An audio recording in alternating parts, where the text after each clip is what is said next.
अस्सलाम वालेकुम नाज़रीन। ड्रामा सीरियल इश्क मुर्शद की नेक्स्ट एपिसोड में दिखाया जाएगा कि शाहमीर जब पार्टी में अपनी शमूलियत का बाकायदा ऐलान करता है तो वो साफ़ तौर पे कह देता है कि पार्टी के तमाम वर्कर्स अब सिर्फ मुल्क की बेहतरी के लिए काम करेंगे। पार्टी की तरफ से किसी भी वर्कर को कोई एक्स्ट्रा मराआत हासिल नहीं होंगी, ख़ास तौर पे सरकारी गाड़ियां पार्टी वर्कर्स को नहीं मिलेंगी, चाहे वो कोई भी हो। तो साथ बैठा हारून बेग कहता है कि चाहे वो मैं भी हूँ। तो शामिर कहता है कि जी बिल्कुल। अब हारून बेग उस वक्त तो चुप रहता है, लेकिन उसे शामिर की ये बात पसंद नहीं आती, क्योंकि वो तो इनकी पार्टी पर पैसा ही इसीलिए इन्वेस्ट कर रहा था कि वो अपने पर्सनल फ़ायदे उठा सके पार्टी से। लेकिन अब जब उसे नज़र आ गया है कि शामिर उसके साथ किसी भी किस्म की कोई रियायत नहीं करेगा, तो वो सोच लेता है कि इस शामिर को अब रास्ते से हटाना बहुत ज़रूरी हो गया है। और दूसरी तरफ हारून बेग की बेटी महरीन भी जब ये देखती है कि शामिर शिबरा के साथ घूम फिर रहा है, लाइफ इंजॉय कर रहा है, तो उससे तो ये सब बर्दाश्त ही नहीं होता।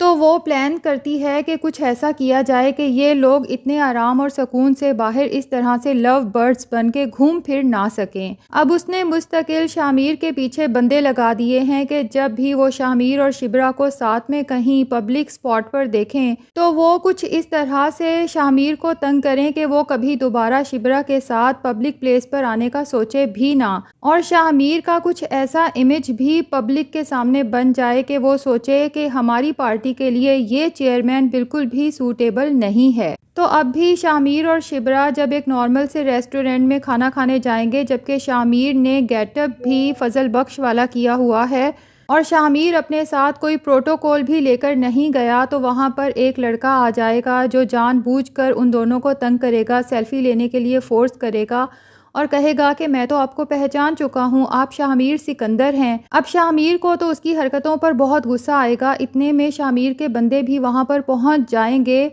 और उस लड़के को वहाँ से भगा भी देंगे। लेकिन शामिर सिकंदर समझ जाएगा कि ये लड़का किसी ने जानबूझ के पीछे लगाया था।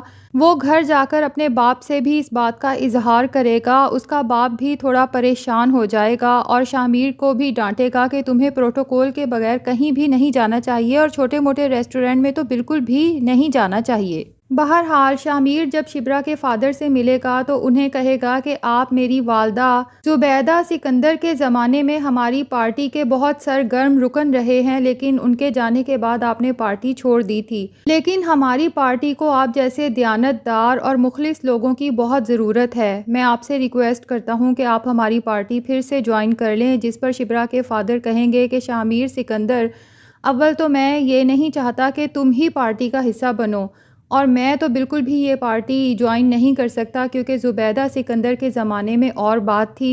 लेकिन अब जब तुम अपनी पार्टी के मेंबरान के साथ प्रेस कॉन्फ्रेंस कर रहे थे तो मैं उन सबको देख चुका हूँ और पहचान चुका हूँ। वो सब लोग ही करप्ट हैं और मैं उनके साथ नहीं चल सकता। इसलिए बेहतर यही है कि मुझे इस तरह की ऑफ़र मत करो, बल्कि बेहतर तो ये है कि तुम भी इस पार्टी का हिस्सा ना बनो। शाहमीर सलमान साहब की किसी बात का जवाब नहीं दे सकता, क्योंकि इस पार्टी का हिस्सा बनना उसकी मजबूरी है। अब उसे तो ये बात नहीं पता कि दाऊद अली खान ने स्ट्रेस और तबीयत की खराबी का महज बहाना बनाया है ताकि शाहमीर को पार्टी के कामों में इतना मसरूफ़ कर दिया जाए कि ये शिबरा के साथ वक्त ही ना गुजार सके। लेकिन शाहमीर यही सोचता है कि मेरा बाप मुझसे इतना प्यार करता है कि ना चाहते हुए भी उसने मेरे दिल की ख्वाहिश पूरी की, मेरी शादी शिबरा से करा दी। तो अब उसकी हालत ख़राब है, तो ऐसे में मुझे उसके काम ज़रूर आना चाहिए। अब शाहमीर जब बिल्कुल ही ख़ुद को हेल्पलेस फ़ील करता है और उसको नहीं समझ आ रही कि वो क्या करे, तो वो एक दफ़ा फिर अपनी माँ की कब्र पर पहुँच जाता है और उसे यही लगता है कि मेरी माँ मेरे साथ बैठी है जो मुझे बेहतर मशवरा दे सकती है। वो अपनी सारी सिचुएशन अपनी माँ को बताता है। उसकी माँ कहती है कि तुम इस पार्टी का हिस्सा तो ज़रूर बनो, लेकिन इस करप्शन का हिस्सा कभी भी मत बनना, क्योंकि जिस दिन भी तुम इस करप्शन का हिस्सा बने उस दिन समझ लेना कि ज़ुबैदा सिकंदर अब तुमसे मिलने कभी भी नहीं आएगी। दूसरी तरफ हारून बेग, जो कि तब से ही बहुत गुस्से में है जब से उसने शामिर के साथ प्रेस कॉन्फ्रेंस की है और शामिर ने खुलेआम कहा है कि पार्टी की तरफ से कोई मराआत किसी वर्कर को भी नहीं मिलेगी, तो वो वहाँ से तो चुपचाप उठ के चला जाता है, लेकिन उसके बाद वो दाऊद अली ख़ान के पास पहुँच जाता है और उसे कहता है कि मैंने तुम्हारी पार्टी पर इतनी बड़ी रकम इसलिए इन्वेस्ट नहीं की कि मैं मुल्क व कौम की बेहतरी चाहता हूँ। तुम्हें अच्छी तरह से पता है कि मैंने अपने फ़ायदे हासिल करने के लिए पार्टी पर इतनी बड़ी इन्वेस्टमेंट की है। अगर मुझे पार्टी पर पैसा लगाकर नुकसान उठाना पड़ रहा है तो याद रखना कि फिर मेरी तरफ से भी पार्टी को कोई बड़ा नुकसान पहुँच सकता है।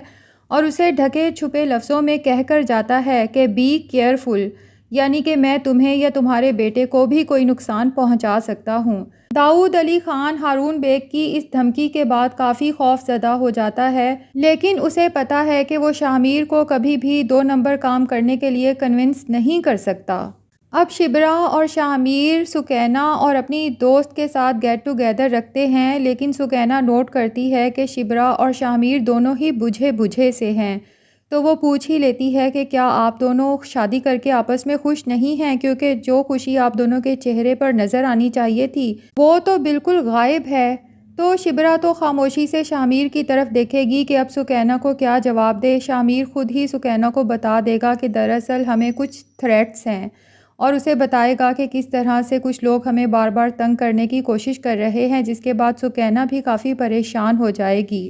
तो नाजरीन, नेक्स्ट एपिसोड के टीज़र में तो ये भी दिखाया गया है कि शिबरा और शाहमीर कहीं जा रहे हैं और उनकी गाड़ी पर हमला हुआ है, फायरिंग शुरू हो गई है और उसके बाद दोनों ही बिल्कुल साकत हो गए हैं, लेकिन उम्मीद करते हैं कि दोनों ही सेफ़ होंगे, गोली किसी को भी नहीं लगी होगी। लेकिन हो ना हो ये हरकत हारून बेग की ही हो सकती है, क्योंकि उसने ही तो दाऊद अली ख़ान के साथ मिलकर ज़ुबैदा सिकंदर को भी कत्ल करवाया था, क्योंकि वो भी पार्टी से करप्शन ख़त्म करना चाहती थी और मुल्क की फ़लाह बहबूद के लिए काम करना चाहती थी, जिसमें दाऊद अली ख़ान और हारून बेग को अपना पर्सनली कोई फ़ायदा नज़र नहीं आ रहा था, बल्कि नुकसानात ज़्यादा नज़र आ रहे थे। तो उन लोगों ने ज़ुबैदा सिकंदर को ही अपने रास्ते से हटा दिया। अब जब शाहमीर पर कातलाना हमला होगा तो दाऊद अली ख़ान फ़ौरन समझ जाएगा कि ये हारून बेग के सिवा किसी का काम नहीं, क्योंकि वो मुझे ये धमकी भी देकर गया है कि बी केयरफुल। तो नाजरीन, देखना ये है कि क्या इसके बाद भी दाऊद अली ख़ान हारून बेग का साथ देगा सिर्फ़ इसलिए कि वो पार्टी पर बहुत बड़ी इन्वेस्टमेंट कर रहा है, या फिर अपने बेटे की ज़िंदगी को पार्टी पर फ़ौक़ियत देगा और शाहमीर को बता देगा कि ये कातलाना हमला हारून बेग ने करवाया है, ताकि उसके ख़िलाफ़ सख्त से सख्त कार्रवाई की जा सके और उसे इस सब के लिए और पार्टी में मज़ीद की गई करप्शंस के लिए सज़ा दिलवाई जा सके। जबकि दाऊद अली ख़ान को इस बात का खौफ भी है कि अगर वो दाऊद अली ख़ान का साथ नहीं देता तो दाऊद अली ख़ान ये राज शाहमीर सिकंदर को बता देगा कि तुम्हारी माँ को कत्ल करवाने वाला कोई और नहीं बल्कि तुम्हारा बाप है। तो ये राज तो बहरहाल शाहमीर के सामने आना ही है, लेकिन कब और कैसे आता है और उसके बाद शाहमीर का क्या रिएक्शन होता है, ये सब तो हमें आने वाली एपिसोड्स में पता चलेगा। फ़िलहाल तो हम यही दुआ कर सकते हैं कि जो कातलाना हमला हुआ है शाहमीर और शिबरा पे, उससे उन दोनों में से किसी को भी कोई नुकसान ना पहुंचा हो। तो नाजरीन, आप सबको इश्क मुर्शद की न्यू एपिसोड कैसी लगी, कमेंट सेक्शन में अपनी राय का इजहार ज़रूर करें और अगर आपने अभी तक हमारे चैनल को सब्सक्राइब नहीं किया तो प्लीज़ चैनल को भी सब्सक्राइब कर लें।